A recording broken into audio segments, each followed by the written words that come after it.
গোটা বিশ্বকে চমকে দিয়ে আজ সেভেন সিস্টার্সে অর্থাৎ ভারতের উত্তর পূর্বে ভারতীয় সেনাবাহিনীর উপর এক ভয়ঙ্কর আক্রমণ কিন্তু করা হলো।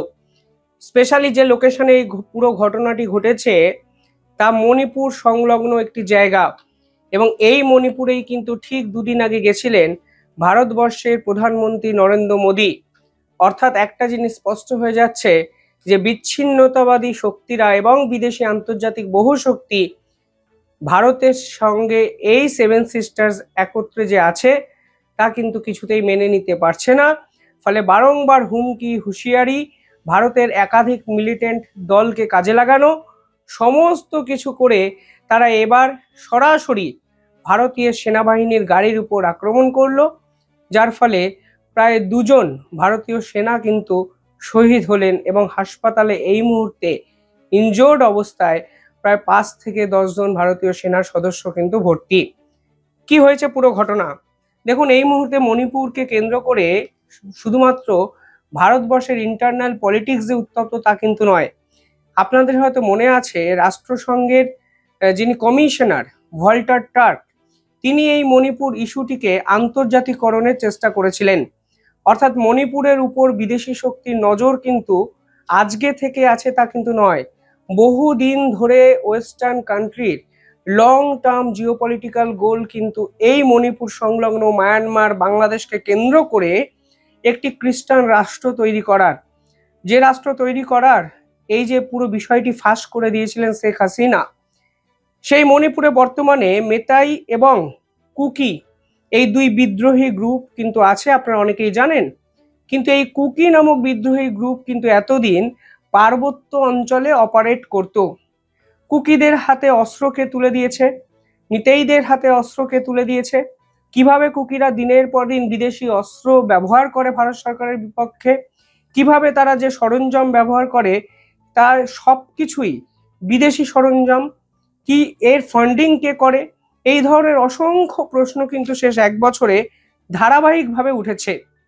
কিন্তু এই ঘটনা যেখানে ঘটলো সেখানে কিন্তু কুকি বা মিতেই কারোর অস্তিত্ব এতদিন ছিল না। এই ঘটনা ঘটেছে নাগাল্যান্ডের রাজধানী কোহিমা, সেই কোহিমাকে যে কানেক্ট করে NH2 অর্থাৎ ন্যাশনাল হাইওয়ে 2, সেই পার্টিকুলার একটি জায়গায়। এবং এই ন্যাশনাল হাইওয়ে কিন্তু ইম্ফলকেও কানেক্ট করে, অর্থাৎ নাগাল্যান্ড এবং মণিপুরের সংযোগকারী সব থেকে গুরুত্বপূর্ণ একটি রাস্তা। সেই রাস্তাতে কিন্তু অ্যাটাক করা হয়েছে ভারতীয় সেনাবাহিনীর কনভয়ের উপর, যা কিন্তু অত্যন্ত গুরুত্বপূর্ণ। এবং এই মুহূর্তে সেভেন সিস্টার্সকে কেন্দ্র করে বিদেশি শক্তিরা ফের যে জেগে উঠেছে তা কিন্তু পরিষ্কার হয়ে যায়।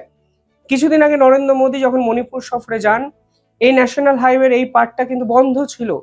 মোদী কিন্তু এই পুরো পার্টটিকে নতুন করে রিওপেন করে দেন, অর্থাৎ মণিপুরবাসীর সুবিধার জন্য তিনি এই রাস্তাটিকে নতুন করে চালু করার ব্যবস্থা করেন। এবং এই রাস্তার উপর থেকেই কিন্তু যাচ্ছিল আসাম রাইফেলের ট্রাক। এই আসাম রাইফেলের ট্রাক যখন ইম্ফল এয়ারপোর্ট থেকে মাত্র 8 কিলোমিটার দূরে অবস্থিত ছিল, ঠিক সে সময় এই আসাম রাইফেলের একটি ট্রাককে কিন্তু চারিদিক থেকে ঘিরে ফেলা হয়। এবং যে তথ্য আমাদের সামনে আসছে সেখানে বলা হচ্ছে এই আসাম রাইফেলের ট্র্যাকে 33 জন সেনাবাহিনীর সদস্য কিন্তু ছিলেন। তাদের উপর কিন্তু 4 থেকে 5 জন বন্দুকধারী ব্যক্তি নির্বিচারে গুলি চালাতে কিন্তু শুরু করেন, যার ফলে প্রায় 2 জন, মানে এখনো সরকারি তথ্য আসেনি, মনে করা হচ্ছে 2 জন জওয়ান শহীদ হয়েছেন। এর কিন্তু এক স্ট্র্যাটেজিক কন্টেস্ট আছে। প্রথমত সেভেন সিস্টার্সকে টার্গেট শুধুমাত্র বিদেশি শক্তি করেছে, মানে চীন আমেরিকা এরা করেছে তা কিন্তু নয়। বাংলাদেশের মোহাম্মদ ইউনূস সরকারও কিন্তু বারংবার এই সেভেন সিস্টার্সকে উত্তপ্ত করার চেষ্টা করেছে। বাংলাদেশ থেকে দিনের পর দিন সেভেন সিস্টার্সকে নিয়ে একাধিক স্টেটমেন্ট এসছে এবং তারা সরাসরি বলেছে সেভেন সিস্টার্সকে তারা বিচ্ছিন্ন করে দিতে চায় ভারত থেকে। স্ট্র্যাটেজিক কন্টেস্টটা যদি দেখেন তাহলে এই মুহূর্তে বুঝবেন ইম্ফল ভ্যালির কাছে অত্যন্ত গুরুত্বপূর্ণ একটি সেন্সিটিভ জায়গা আছে যাকে বলা হয় বিষ্ণুপুর ডিস্ট্রিক্ট। এই বিষ্ণুপুর ডিস্ট্রিক্টে এই ধরনের হামলা এর আগে কিন্তু খুব কম হয়েছে, কারণ মণিপুরে যত ধরনের বিদ্রোহ, হামলা, আক্রমণ এই সকল ঘটনার হদিশ পাওয়া গেছে সবই কিন্তু পাহাড়ি অঞ্চলে। পাহাড়ি অঞ্চল এতটাই দুর্গম, জঙ্গল পরিবেষ্টিত, সেখানে কিন্তু ভারতের সেনারা খুব চট করে মুভ করতে পারেনি। কিন্তু ন্যাশনাল হাইওয়ের উপরে এই ধরনের ঘটনা একটা জিনিস কিন্তু স্পষ্ট করে দিচ্ছে যে এই সকল বিচ্ছিন্নতাবাদী দল অনেক বেশি অ্যাগ্রেসিভ হয়ে যাচ্ছে, এবং যেখানেই ঘটনাটি ঘটানো হয়েছে তা কিন্তু ভারত এবং মায়ানমারের বর্ডারে। অর্থাৎ পরিষ্কার বোঝা যাচ্ছে মায়ানমার থেকে, বাংলাদেশ থেকে কেউ বা কারা এই পুরো ঘটনার সঙ্গে জড়িত এবং ভারতের বিদ্রোহী গ্রুপগুলোকে কাজে লাগিয়ে ভারতের সেনাবাহিনীকে শেষ করার কাজ করছে এবং সেভেন সিস্টার্সকে কিন্তু অশান্ত করার চেষ্টা করা হচ্ছে। এই পার্টিকুলার জায়গায় কিন্তু আসপা নেই। আসপা মানে কি? Armed force special power act. Bharat সরকার কিন্তু মণিপুরে বিভিন্ন জায়গায় এই অ্যাক্টকে অ্যাক্টিভ করে দিয়েছে, কিন্তু 5টি জেলায় কিন্তু অ্যাক্টিভ করা হয়নি। আজকে যে ঘটনা এখানে ঘটানো হয়েছে সেখানেও কিন্তু এই আসপাকে অ্যাক্টিভ করা ছিল না। অর্থাৎ তুলনামূলকভাবে একটি সিকিউরড প্লেস যদি তুলনা করেন, ফলে সেই সিকিউরড প্লেসেও ভারতের সেনার উপরে আক্রমণ নিঃসন্দেহে মর্মান্তিক। এই যে আসাম রাইফেলসের কথা বলছি, এরা কিন্তু স্বরাষ্ট্র মন্ত্রকের অধীনস্থ হলেও এদেরকে কিন্তু কন্ট্রোল ভারতীয় আর্মি করে, সেনাই করে। ফলে এই গাড়িতে যারা ছিলেন তারা কিন্তু ভারতের সেনার সদস্যই ছিলেন, তা কিন্তু এক কথায় পরিষ্কার।